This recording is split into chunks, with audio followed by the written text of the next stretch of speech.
Hi guys, so this is going to be my postpartum update, and right now I'm 3 weeks postpartum, and I'm planning on doing a 3-week one, 6-week, and then 3 months, 6 months, and then a year.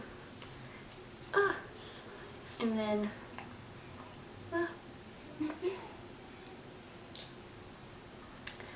for him, I'm going to do every month. So you'll get an update on him like in about a week and a half, I think. And I also wanted to let you know what kind of videos I'm going to be doing, which I'll have those postpartum updates and then his updates, and then also I'll have like Levi's 4th week of life, stuff like that, which I am working on that one right now since he turned 3 weeks yesterday. And so I'll have that coming next week. Also do day in the life kind of things, and I guess we'll see what else I end up wanting to do.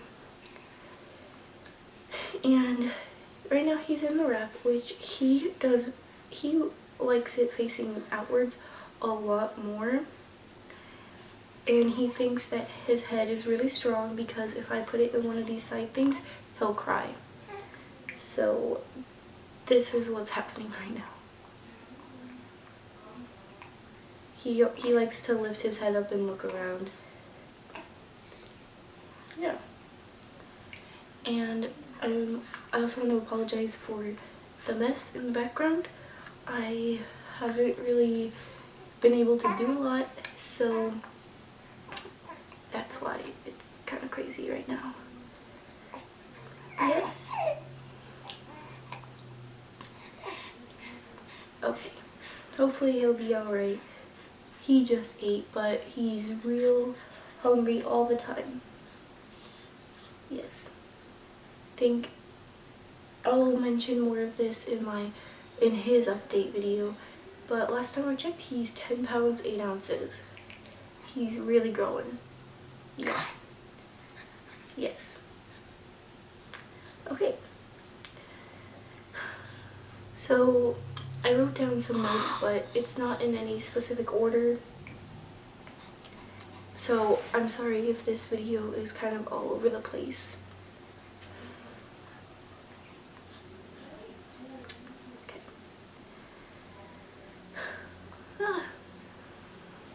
So if you guys watched my labor and delivery story, then you know I had to go to the hospital and get stitches and all that fun stuff.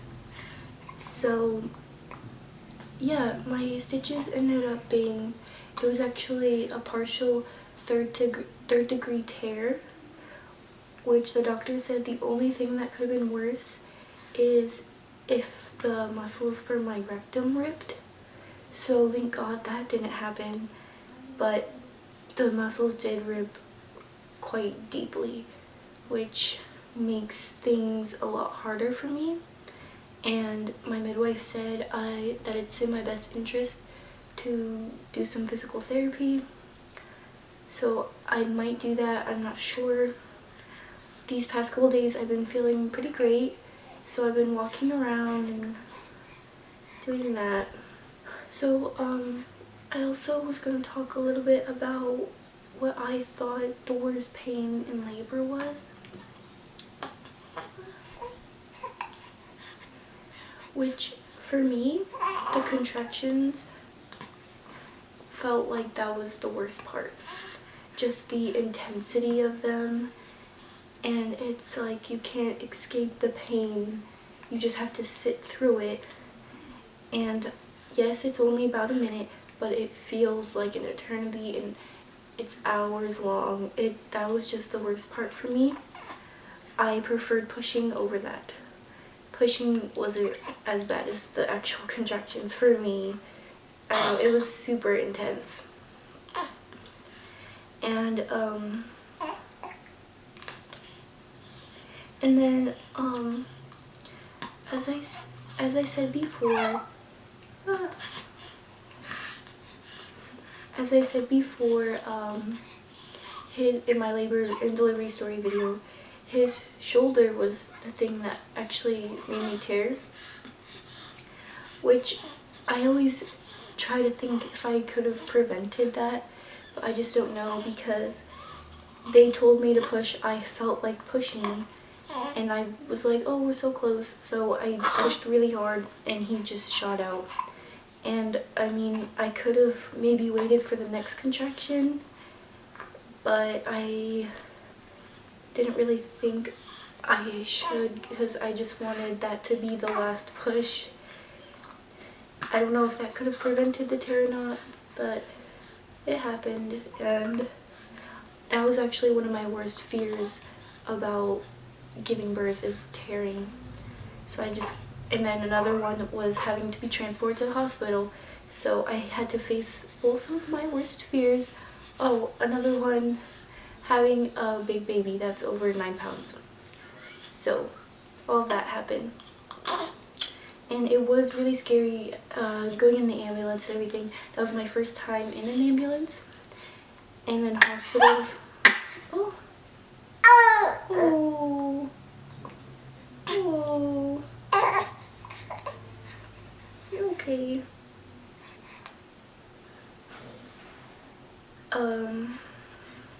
Which I was shaking so much the whole time. I don't know, I think part of the reason was because I was really cold, because I had lost a lot of blood, but almost the entire time I was just shaking and I couldn't help it. And then they said I had tachycardia. I don't know if I'm pronouncing that right, but it's when your heart is going a lot faster than it's supposed to. I think that's the right term for it. I hope I'm not wrong.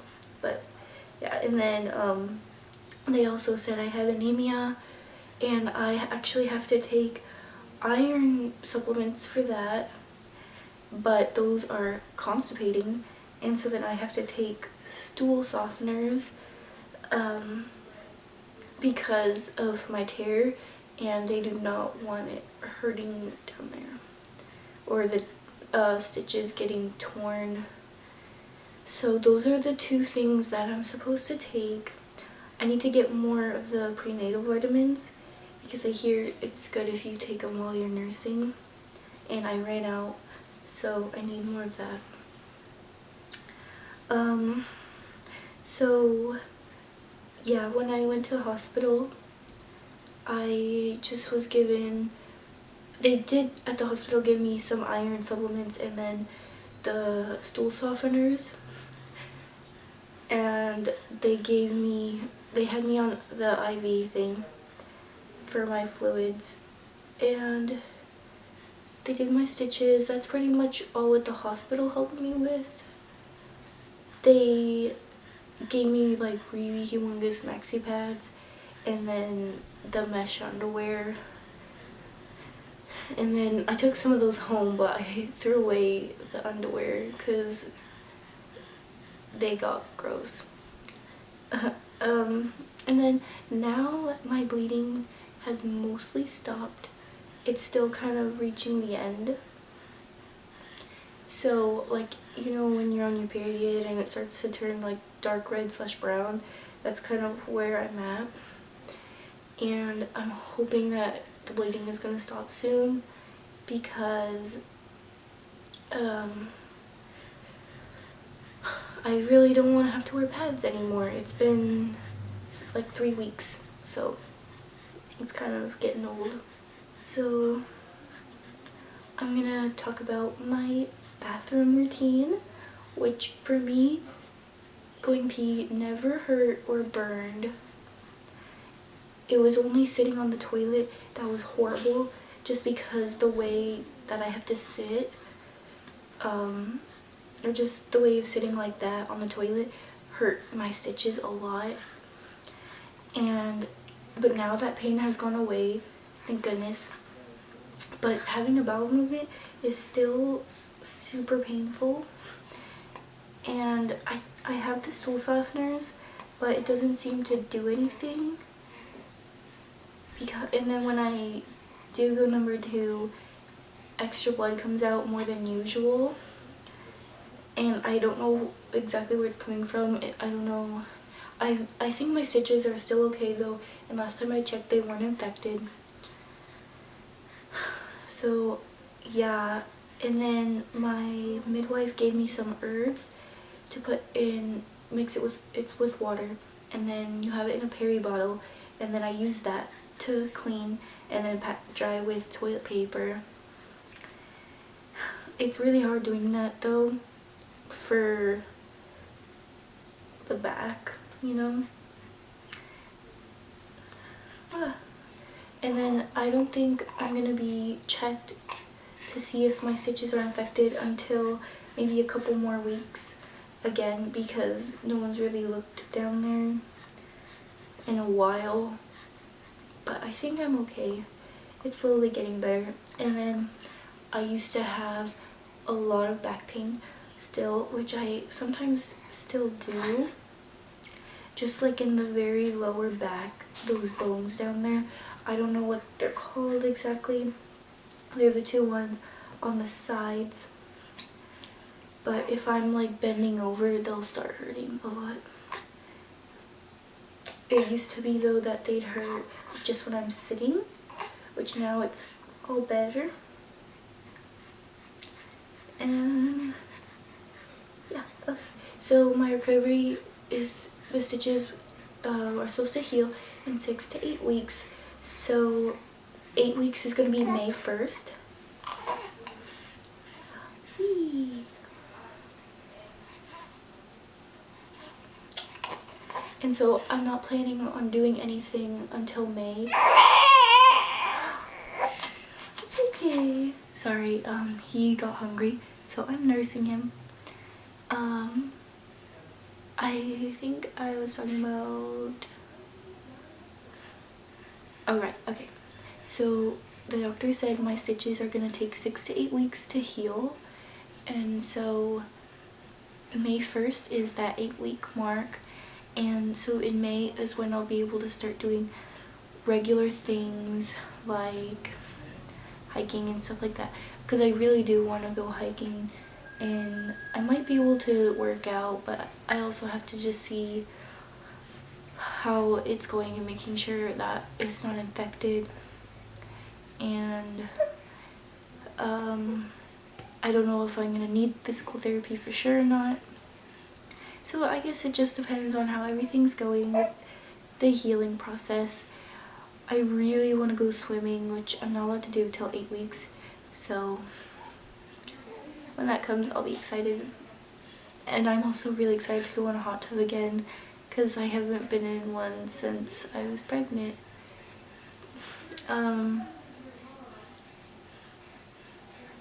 So it's been really hard for me because I was supposed to be on bed rest for at least the first 2 weeks, and then I kind of tried to get up and do more things because being on bed rest is kind of depressing for me.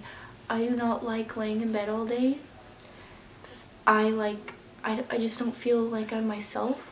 I like to go out, go places, do things.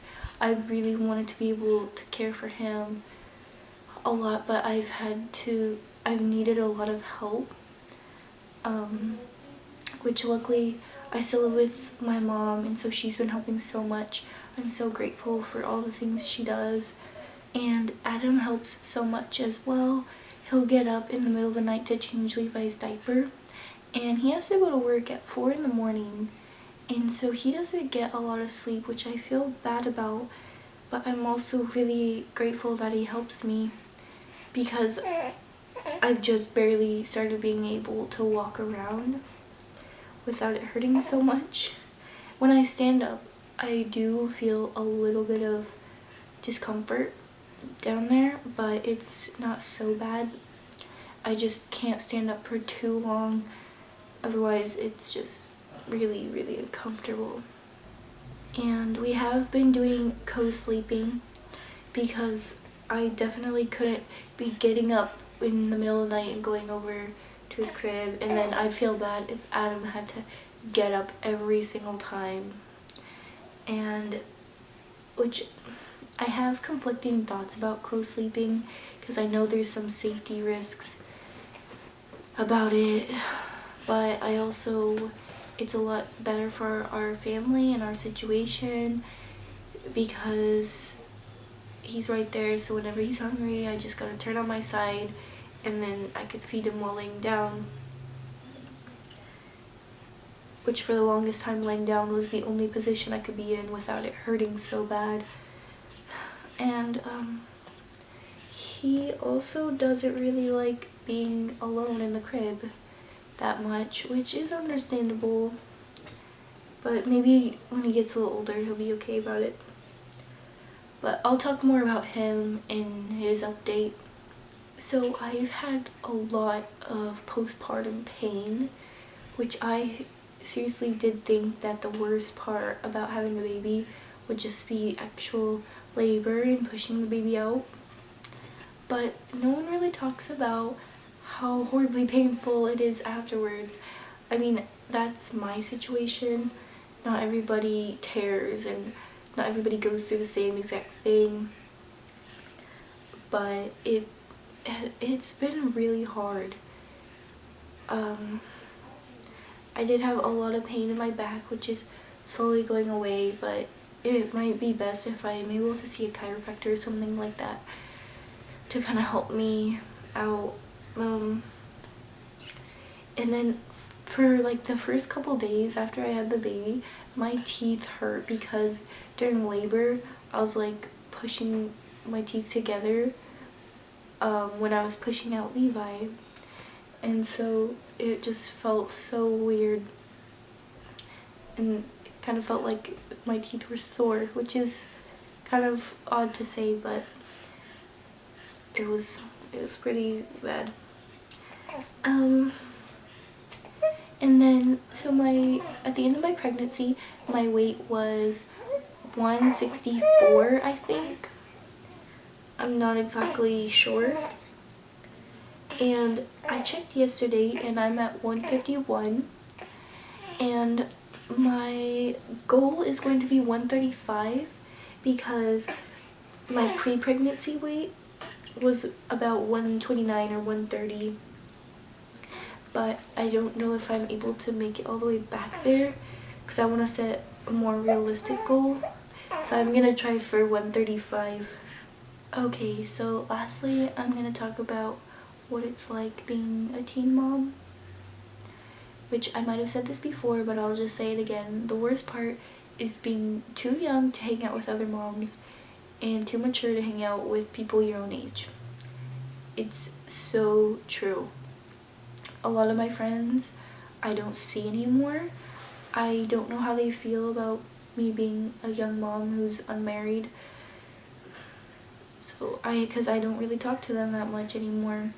We've just kind of drifted apart.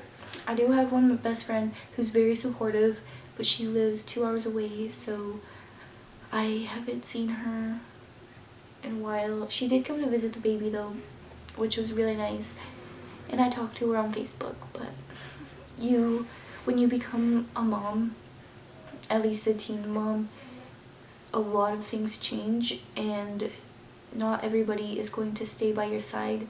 I guess it also shows you who your real friends are. I'm grateful for the people who stayed in my life.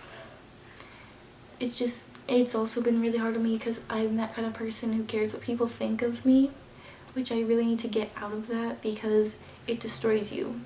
I have a lot of family members that are religious, and I've always been worried about what they would think, which most of them seem supportive and they're nice to me still, so that's good at least. Parenthood does come with a lot of responsibilities, a lot of changes that you have to make in your life. It's no longer about you, it's about your new baby. And I never heard this until after I had Levi, but a lot of people have said that the beginning is the worst.